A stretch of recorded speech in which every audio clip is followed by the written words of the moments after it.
Hello everyone, please hit the subscribe button on your screen and let me know where you're watching from in the comments. I used to believe that wealth could build walls strong enough to protect everything I loved. That was before I watched my empire of glass shatter around me on a rainy Tuesday evening in April.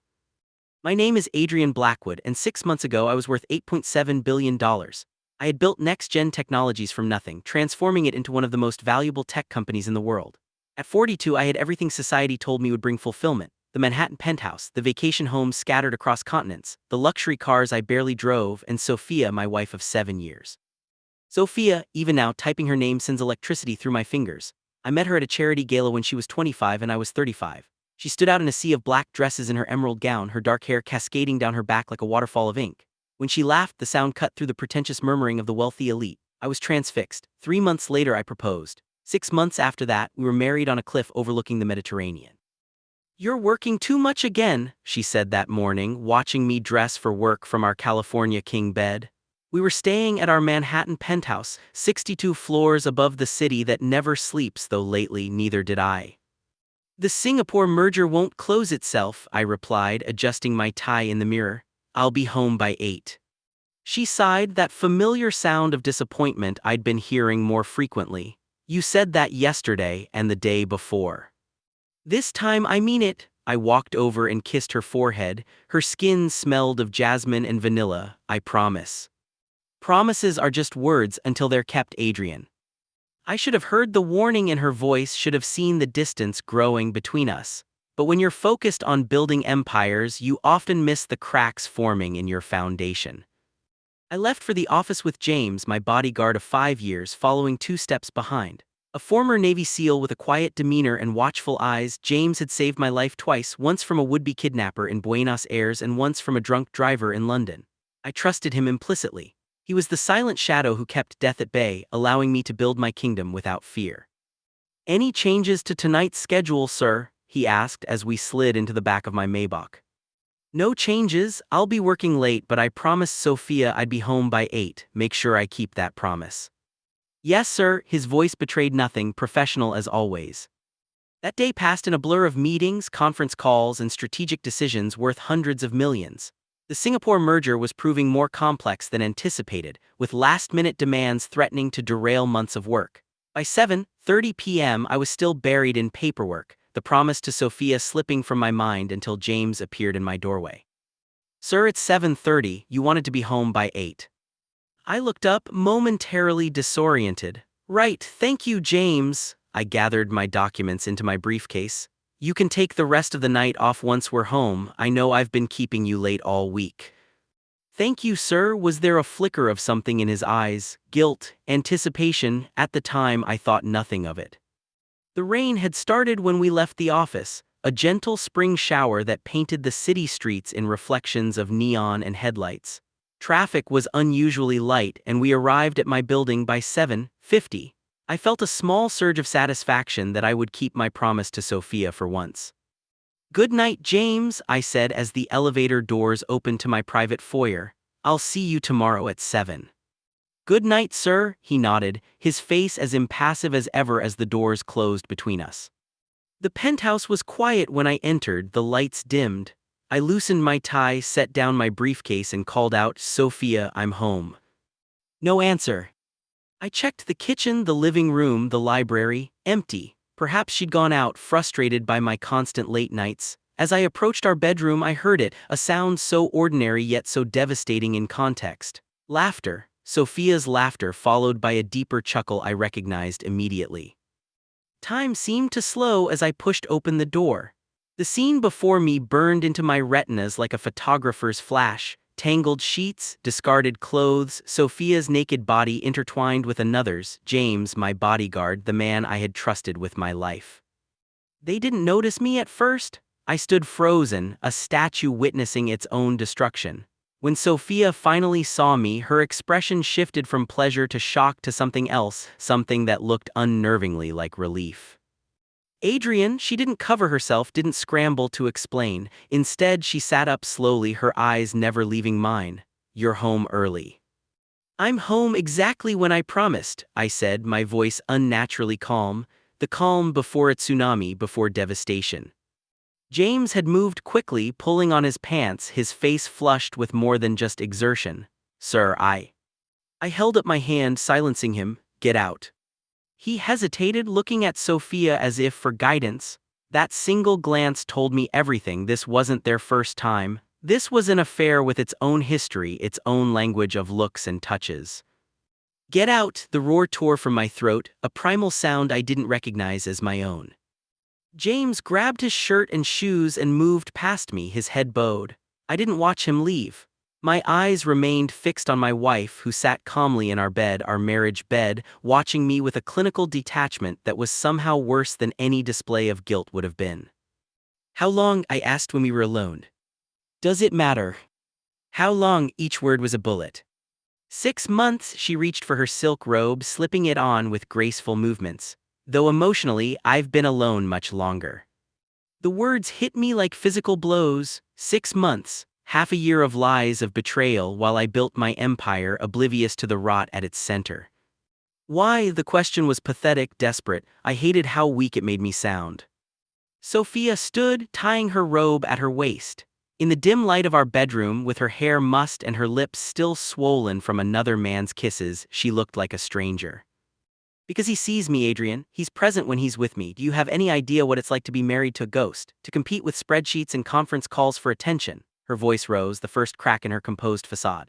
"When was the last time you touched me, really touched me, without checking your phone first? When was the last time you made me feel wanted, needed, like more than just another acquisition in your portfolio?" I opened my mouth to protest, to defend myself, but the words died on my tongue because I couldn't remember. I couldn't remember the last time I'd put her first, the last time I'd made love to her without my mind wandering to work, the last time I'd truly seen her. "You've never satisfied me," she continued, each word a knife twisting in my gut. "Not emotionally, not physically, not in any way that matters. I was a trophy to you, Adrian, a beautiful object to display at galas and fundraisers, then ignore when the cameras weren't rolling." I stumbled backward, my shoulder hitting the doorframe. Her words stripped away my billions, my achievements, my very identity, leaving me naked and broken in a way I'd never experienced.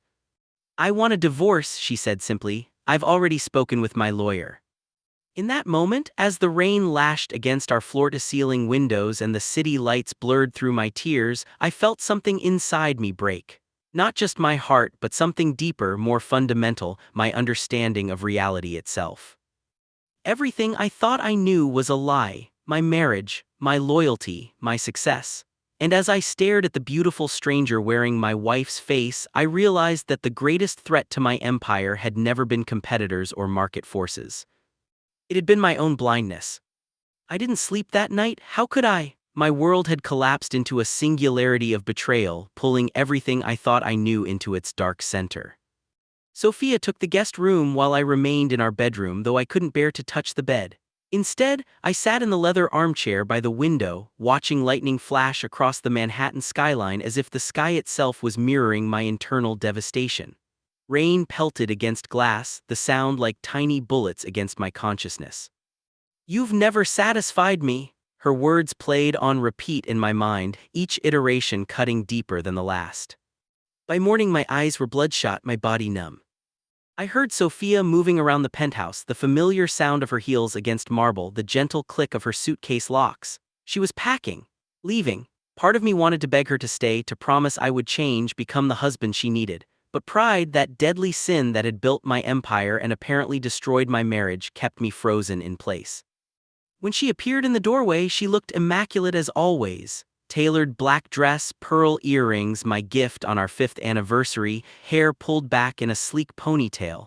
Only the slight redness around her eyes betrayed any emotion. "My lawyer will contact yours," she said, her voice steady. "I'm not after your money, Adrian, I just want out." I looked up at her, this woman I had loved, still loved despite everything. Was any of it real us? She paused, her perfect composure faltering for just a moment. "In the beginning, before Next Gen became your mistress and I became your afterthought." She adjusted her grip on her suitcase. "I'm staying at the pier until I find an apartment." With him, the question burned my throat. "That's not your concern anymore." And then she was gone, the elevator doors closing behind her with finality. I sat motionless for another hour trying to process what my life had become. Then, with mechanical movements, I showered, dressed, and called my driver, not James, never James again, to take me to the office. Work had always been my sanctuary, my religion. Surely it would save me now. I was wrong. The moment I walked into Next Gen's headquarters, I knew something was off. The receptionist's eyes widened when she saw me, conversations hushed as I passed. By the time I reached my office, my assistant Janet was waiting, her face pale. "Sir, I've been trying to call you. There's been a situation." "What situation?" My voice sounded hollow, distant. She handed me her tablet. On the screen was a financial news site with the headline, "Trouble in Paradise, NEXGN CEO's wife caught in affair with security detail." Below was a grainy photo of Sophia entering the pier with a man whose face was partially obscured but unmistakably James. "It's trending, sir. The board is asking for a statement." The room tilted slightly. "How? This just happened last night."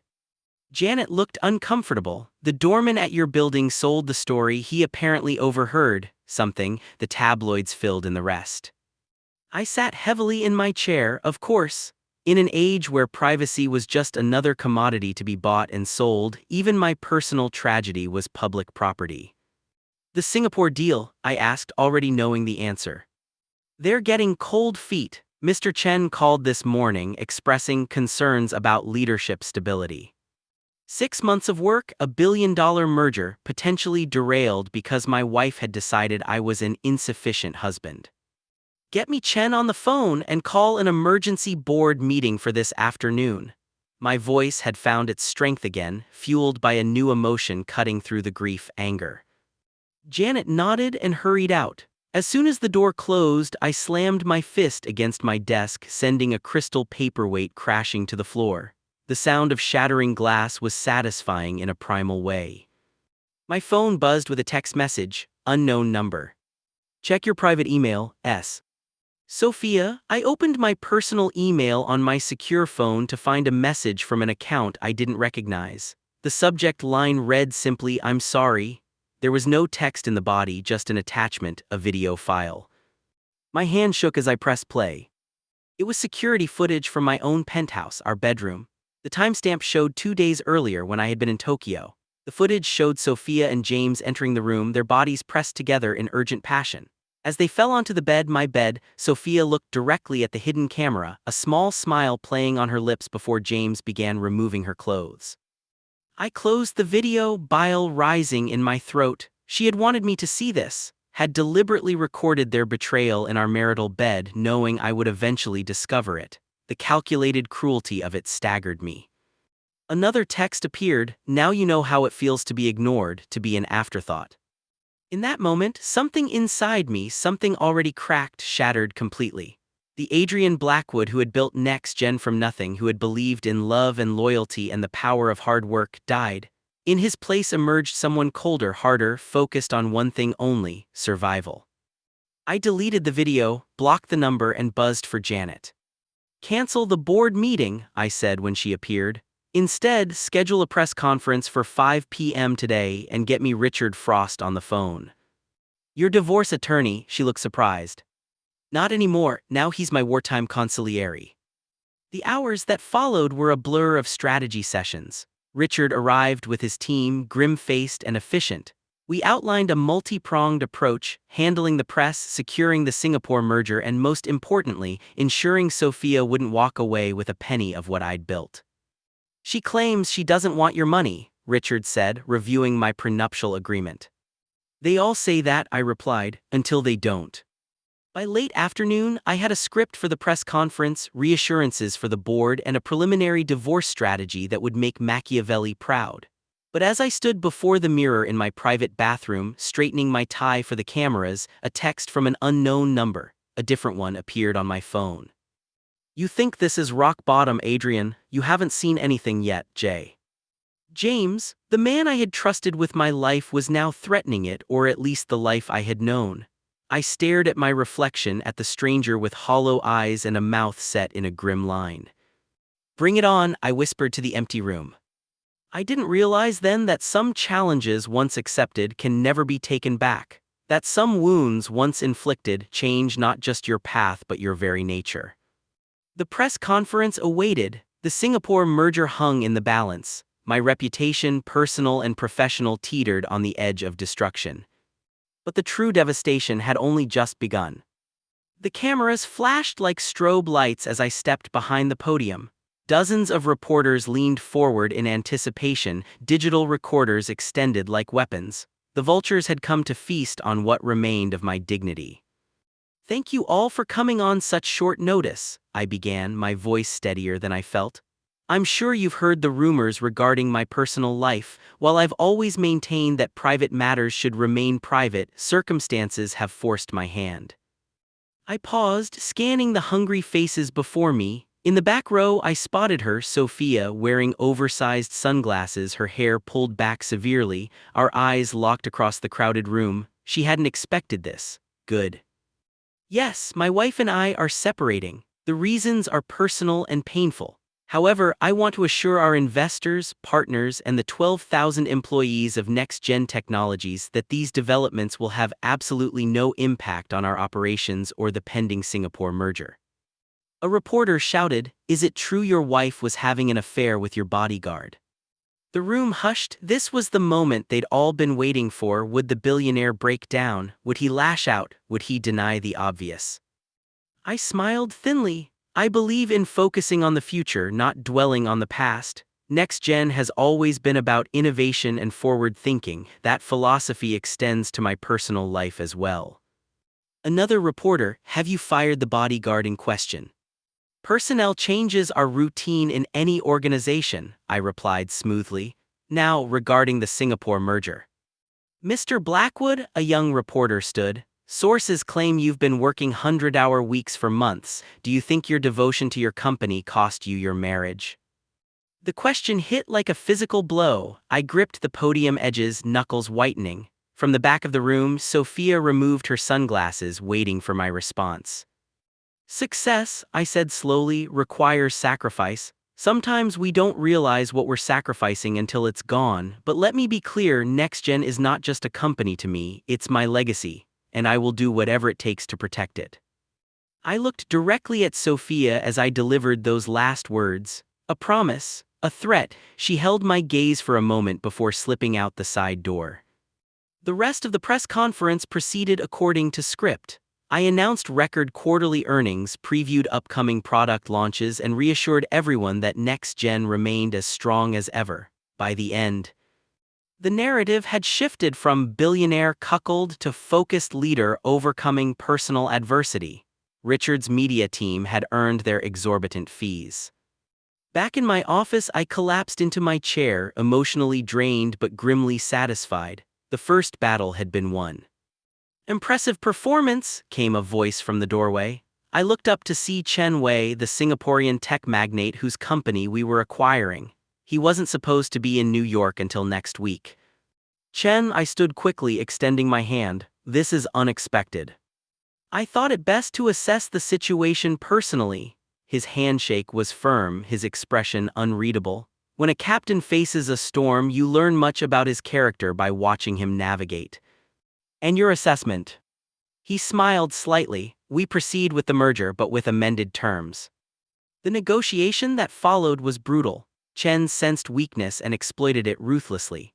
By the time we finished 3 hours later, NextGen would still acquire his company, but at a premium of 15% above our original offer, nearly $300 million in additional costs. The price of betrayal quantified. As Chen left, my phone buzzed with an email notification from my private investigator, the one I'd hired the moment Sophia walked out. I'd instructed him to dig into both her activities and James's background.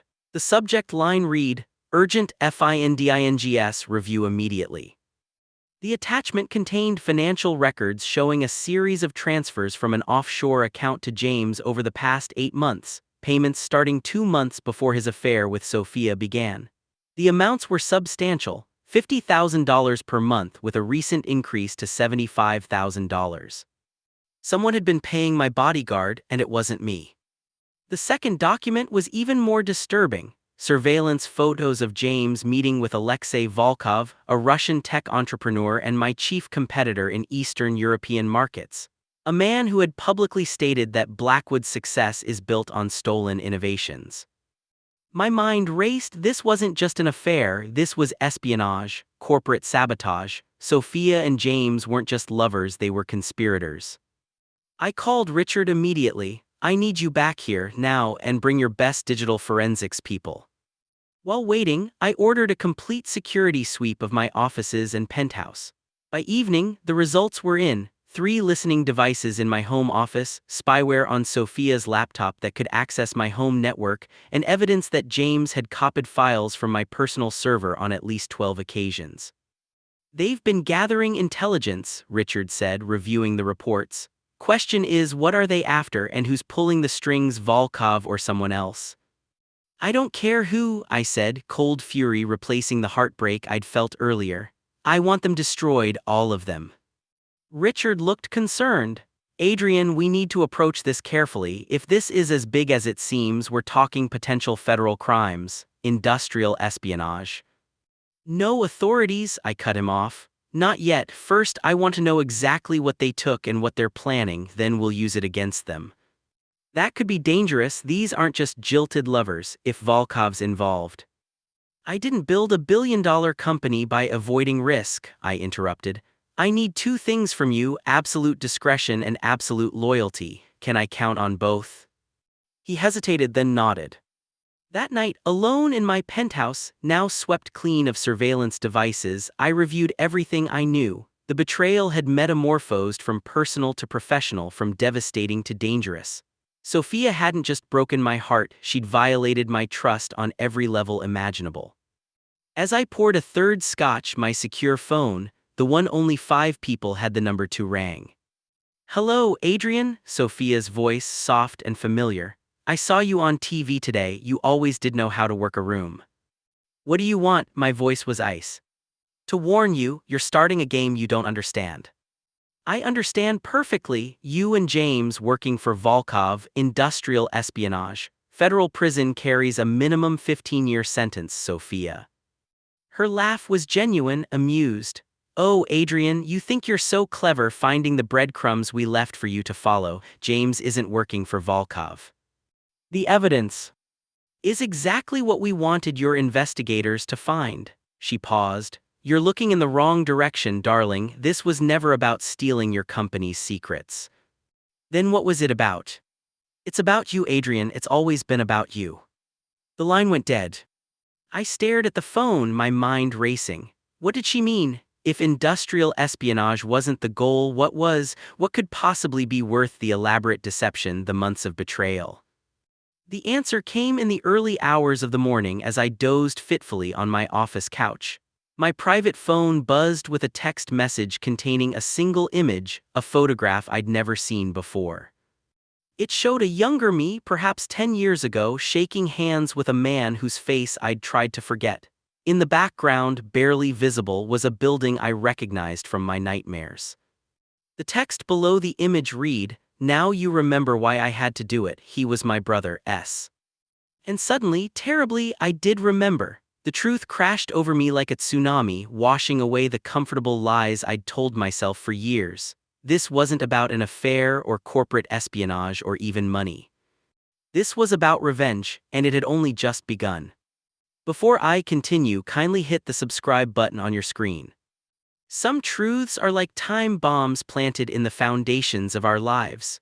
We build empires above them, believing we've buried them deep enough, only to find they were ticking away all along, waiting for the perfect moment to detonate.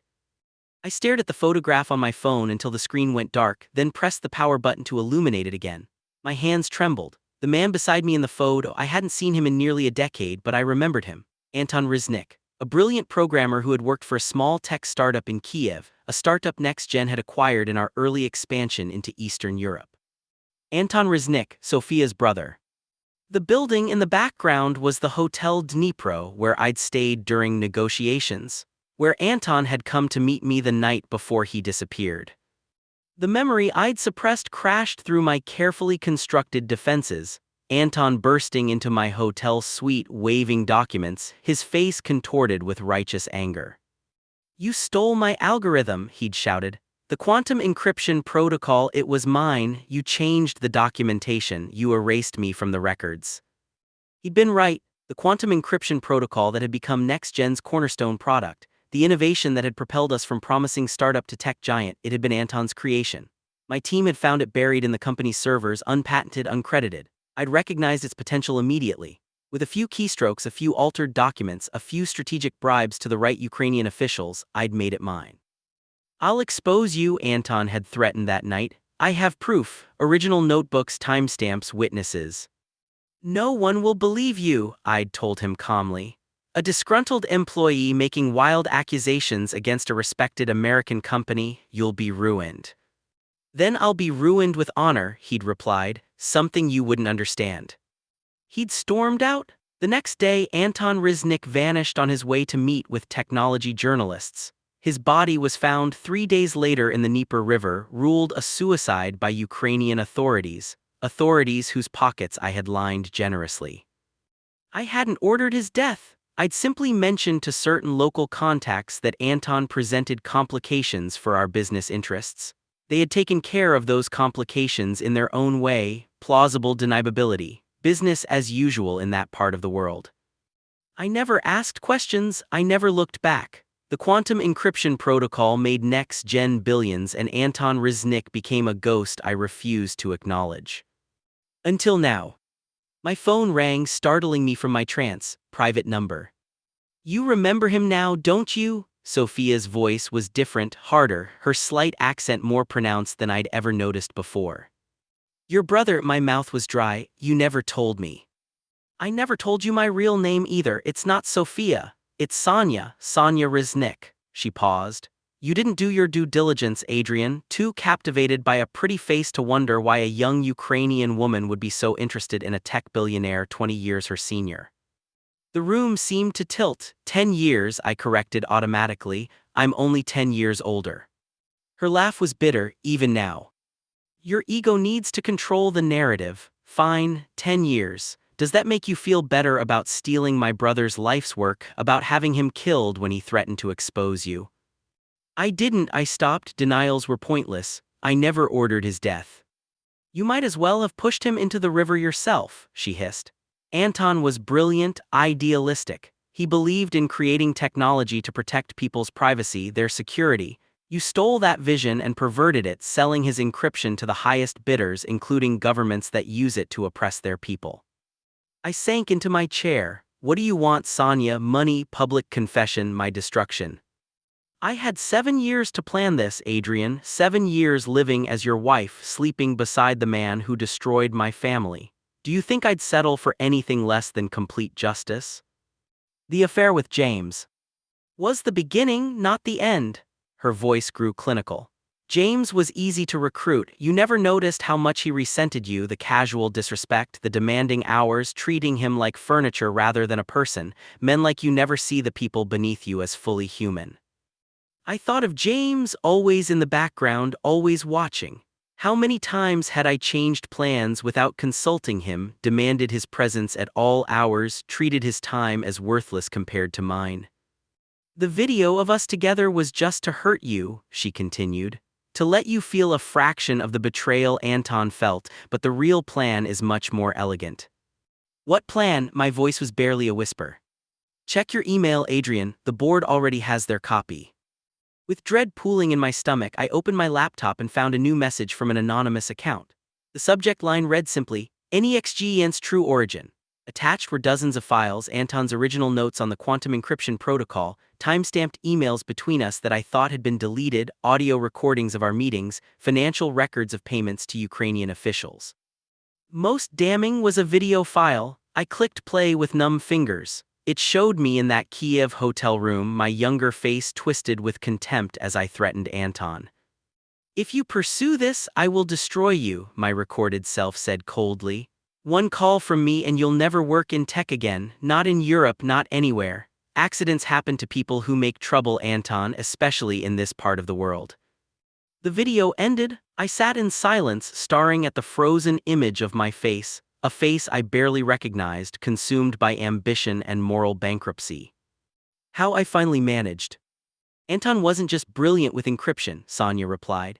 He was paranoid about security, recorded everything, backed up everything. I found his cloud storage passwords among his things after his death. It took years to piece it all together, to build my cover identity, to position myself in your world. James helped with the final pieces, accessing your personal servers, confirming what we already knew. And now, my empire was crumbling around me, but strangely, I felt only exhaustion rather than panic. Now the world learns the truth. The board receives evidence of fraud and criminal conspiracy. The Ukrainian authorities receive proof of corruption. The FBI gets documentation of international wire fraud, and the tech community learns that the great Adrian Blackwood is nothing but a thief who built his fortune on a murdered man's genius. As if on cue, my office phone began ringing, then my cell. Notifications flooded my screen, emails from board members, calls from my executive team, messages from reporters. Why tell me this? I asked Sonia. Why not just let it all crash down without warning? Her voice softened slightly. Because Anton believed in justice, not vengeance. He would want you to know why your life is being dismantled. He would want you to face the truth before facing the consequences. And us, the 7 years, was it all a lie? There was a long pause. Not all of it, she finally said. There were moments, but they don't matter now. Goodbye, Adrian. The line went dead as my office door burst open. Janet stood there, face pale. Sir, the board is demanding an emergency meeting. The SEC has just announced an investigation, and there are federal agents in the lobby asking to speak with you. I looked out my window at the Manhattan skyline, at the empire I had built on a foundation of lies. The time bomb had finally detonated. Tell them I'll be right down, I said quietly. There's nowhere left to run. There's a peculiar silence that descends when your life implodes, a muffled quality to reality, as if you're experiencing everything from behind thick glass. As I was escorted from Next Gen Tower by FBI agents, their hands firm but not rough on my elbows, that silence enveloped me. Cameras flashed, reporters shouted questions, former employees watched from the lobby, their expressions ranging from shock to vindication. I registered it all through that strange, protective silence. The formal charges were extensive: wire fraud, securities fraud, conspiracy, obstruction of justice, foreign corrupt practices violations. The evidence Sonia had compiled was devastatingly thorough. My attorneys advised me not to speak, advice I finally heeded years too late. After a humiliating arraignment where my passport was confiscated and bail was set at $50 million, I returned to my penthouse to find the locks changed. A notice from the board informed me that all company properties had been reclaimed pending investigation. My key cards were deactivated. My accounts were frozen. I checked into the Four Seasons under an assumed name, using one of the emergency credit cards I kept for contingencies. As night fell over Manhattan, I sat alone in a hotel room that cost more per night than most Americans earned in a month, watching my destruction play out on every news channel. Tech Titan's empire built on murder. Blackwood accused of stealing breakthrough from Ukrainian genius. SEC suspends trading of NEXGEN stock amid fraud. ALLEGATIONS. My phone buzzed constantly with messages from former friends and associates, most distancing themselves from the toxic fallout of my disgrace. The board had already appointed an interim CEO. The Singapore merger was officially dead. NextGen stock had plummeted 68% before trading was halted. In 24 hours, I had lost approximately $7.2 billion in personal wealth. Yet strangely, the money wasn't what haunted me as I stared out at the glittering city. It was Anton's face in that hotel room, his passionate belief in his work, his refusal to be silenced. It was Sonia's voice, "You never see the people beneath you as fully human." Was she right? Had I built my success not just on stolen innovation but on a fundamental disregard for others? The evidence surrounded me: the loyal employees I'd discarded when convenient, the women I'd dated before Sonia whom I'd treated as accessories, the competitors I'd crushed without remorse. Even James, the bodyguard who had once saved my life, had found it easier to betray me than remain loyal. What did that say about the man I had become? Around 3 a.m. in that darkest hour of both night and soul, I received a text from a blocked number. The Pier 17 rooftop, 1 hour come alone. I knew who it was from. I should have ignored it, should have called my lawyers, should have done anything except what I did next, which was to pull on a dark hoodie, slip past the paparazzi camped in the hotel lobby, and take a taxi to the southern tip of Manhattan. The night was clear and cool, the kind of perfect spring evening that usually promised renewal. The East River lapped gently against the pier as I took the service elevator to the rooftop venue, closed at this hour, but the door was propped open slightly. Sonia stood at the railing looking out over the Brooklyn Bridge, its lights reflecting on the dark water below. She wore a simple black coat, her hair loose in the breeze. Without the carefully constructed Sophia persona, she looked younger, more vulnerable, but also somehow stronger. "I didn't think you'd come," she said without turning. "I didn't think you'd want to see me again." I kept my distance, unsure of her intentions.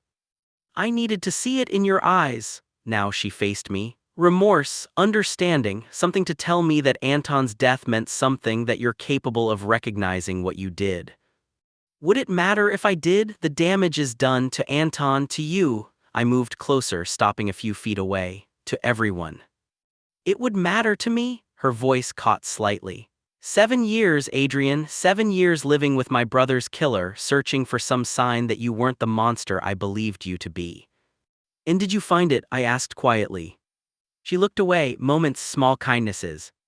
"The way you stayed at your assistant's father's hospital bed when he had surgery. How you anonymously funded that tech program for underprivileged kids. The night of the blackout when you opened the lobby of Next Gen Tower to stranded commuters." She wiped a tear. "It would have been easier if you were simply evil." The realization hit me with physical force. "You loved me, despite everything. At some point you actually loved me." "I hated myself for it," she whispered. "Every moment of happiness felt like a betrayal of Anton." We stood in silence, the weight of what might have been hanging between us. "What happens now?" I finally asked. "You've won, my company, my reputation, my freedom. It's all gone or going. Is your revenge complete?" "This was never about revenge, Adrian. It was about justice, about truth." She reached into her coat and pulled out a small device. "This is the only copy of Anton's original algorithm, the complete version, not the partial one you stole and modified. It's more elegant, more secure, and it contains features you never discovered." I stared at the innocuous flash drive. "Why show me this?"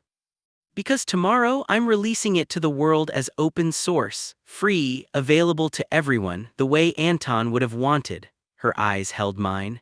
"His work will protect people's privacy, their data, their lives, not make billions for governments and corporations." The irony wasn't lost on me. The innovation I had killed for, had built an empire upon, would now be given away freely.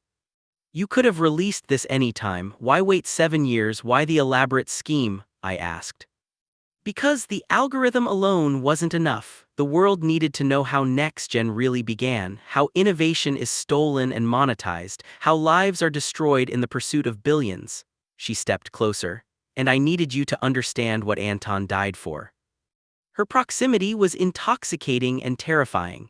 This woman who had dismantled my life with surgical precision, who had shared my bed for 7 years while planning my destruction, I still felt drawn to her. Perhaps more now in her authentic rage than ever before in her careful performance.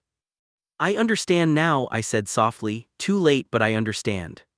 She reached up, her fingers brushing my cheek in a touch both tender and final. "It's never too late to choose a different path, Adrian." Then she pressed something cold and metallic into my hand. When I looked down, I recognized my own gun, the one I kept in a biometric safe at the penthouse. The one only 2 people had access to, myself and James. "He took it before everything fell apart," she explained. "He was afraid of what you might do when cornered." "And now you're giving it back. Why?" "Because I'm giving you a choice." Her eyes were steady on mine. "Face the consequences of your actions, or don't. That's more choice than Anton had." She stepped back, silhouetted against the city lights and the dark river beyond. "Goodbye, Adrian." As she walked away, the weight of the gun seemed to grow heavier in my palm. A way out, an escape from public humiliation, from prison, from the ruins of my life. One pull of the trigger and it would all be over. I looked out at the East River, its dark waters suddenly reminiscent of the Dnieper where Anton's body had been found. Was this Sonya's final revenge, driving me to the same end as her brother? Or was it, as she said, simply a choice she was offering me, the choice between accountability and escape? As dawn began to lighten the eastern sky, I made my decision. The weight of the gun pulled at my hand as dawn crept across the Manhattan skyline. One simple action could end everything: the humiliation, the legal battles ahead, the dismantling of my life piece by painful piece. I raised the weapon, feeling its cold certainty, the finality it offered. Then I hurled it into the East River. The splash was insignificant, swallowed by the gentle lapping of waves against the pier. But the decision felt monumental. For perhaps the first time in my adult life, I had chosen the harder path, facing consequences instead of escaping them. As I walked away from Pier 17, I called my attorney. "I want to plead guilty," I told him, ignoring his immediate protests. "No deals, no reduced charges. I'll provide testimony about everything, the Ukrainian officials I bribed, the documents I altered, all of it." "Adrian, you're looking at serious prison time. We could fight this." "I'm done fighting," I said quietly. "I'm ready to pay for what I've done." The headlines the next day were predictably savage. Blackwood confesses, tech billionaire admits fraud, corruption. NEXGEN founder PLEADS guilty to all charges. Fallen Titan, Blackwood faces up to 30 years. The sentencing hearing 2 months later was brief. I declined to make excuses or beg for leniency. Instead, I simply acknowledged the truth of my crimes and expressed remorse, not for getting caught, but for the lives I had damaged along the way. The judge sentenced me to 18 years in a federal penitentiary. Before they led me away, I noticed Sonya sitting in the back row of the courtroom. Our eyes met briefly. She gave an almost imperceptible nod, not forgiveness, but perhaps recognition of something she hadn't expected to see: accountability. Prison is a great equalizer. My first cell at the medium security facility in Pennsylvania measured 8 by 10 feet, roughly the size of the walk-in closet in my former penthouse. My cellmate was a former hedge fund manager who had defrauded pensioners. We were two men who had once commanded boardrooms, reduced to requesting permission to use the bathroom. I had expected resentment from other inmates, perhaps even violence. Instead, I found something more challenging: indifference. Here, I wasn't Adrian Blackwood, tech titan. I was just another white-collar criminal, unremarkable in my transgressions. The first year passed in a blur of monotony and rigid routine. I worked in the prison library, shelving books and helping other inmates with research for their appeals. At night, I lay awake thinking of Anton Riznik, of the brilliance that had died with him, of the corruption that had allowed me to profit from his murder. In my second year, I received an unexpected visitor. "You look different," Sonya said, studying me through the visitor room window. The prison jumpsuit hung loose on my frame. I'd lost 30 pounds since my incarceration.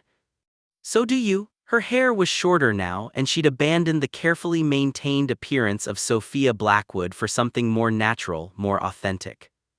"I saw your testimony against the Ukrainian officials," she said. "They're reopening the investigation into Anton's death." I nodded. "It's overdue. The open-source version of his algorithm has been downloaded over 20 million times.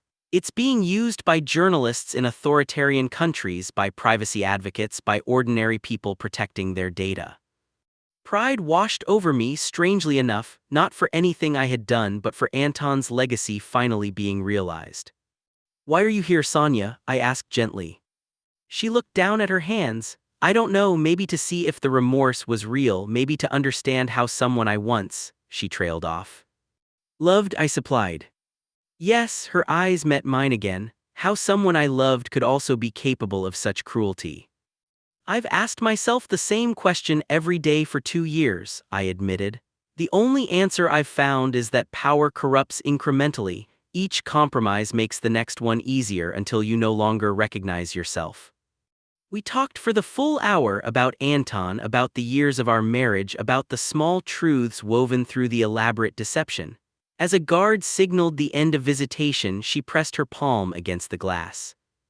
"I can't forgive you for Anton," she said, "but I'm trying to let go of the hatred. It was consuming me." I placed my palm against hers, separated by the barrier. I hope you find peace, Sonia, you deserve it. She visited again 3 months later, then every few months after that. Never romantically, that bridge had burned beyond repair, but with a complex connection that defied simple definition. Sometimes she brought news of how Anton's technology was changing lives. Sometimes we simply sat in silence, two people bound by tragedy and deception, finding strange comfort in honesty after years of lies. In my 5th year of imprisonment, I began working with the prison education program, teaching coding to inmates. Many were young men who had never had access to technical education, whose intelligence had been channeled into crime rather than creation. In their eager faces, I sometimes glimpsed Anton's passion, his belief in technology as a force for good rather than merely profit. On the 10th anniversary of Anton's death, Sonia brought a visitor, a lanky teenager with familiar eyes. "This is Mikkel," she said, "Anton's son. He was 7 when his father died. He wanted to meet you." The boy, young man, really, regarded me with a steady gaze that reminded me painfully of his father. "My mother told me what you did," he said in accented English, "to my father, to his work." I nodded, unable to speak past the tightness in my throat. "She also told me what you're doing now, teaching others, telling the truth." He hesitated. "My father believed knowledge should be shared, not hoarded. He would approve of this, I think." It wasn't forgiveness, I had no right to expect that, but it was something. A recognition that even from within these walls, change was possible, that the story didn't have to end with betrayal and revenge. I was released after serving 15 years of my sentence, emerging into a world transformed by technology, some of it built on the foundation of Anton's original work. At 57, my hair now more gray than brown, I walked out of prison with nothing but a small box of possessions, and the knowledge that wealth and power had never brought me the fulfillment I'd found in finally facing the truth. Sonia met me at the gates, our relationship having evolved into something like friendship over the years. "What will you do now?" she asked as we walked toward her modest car. I looked up at the open sky, savoring the absence of walls and fences for the first time in a decade and a half. Try to balance the scales if that's even possible. Use whatever time I have left to create rather than destroy.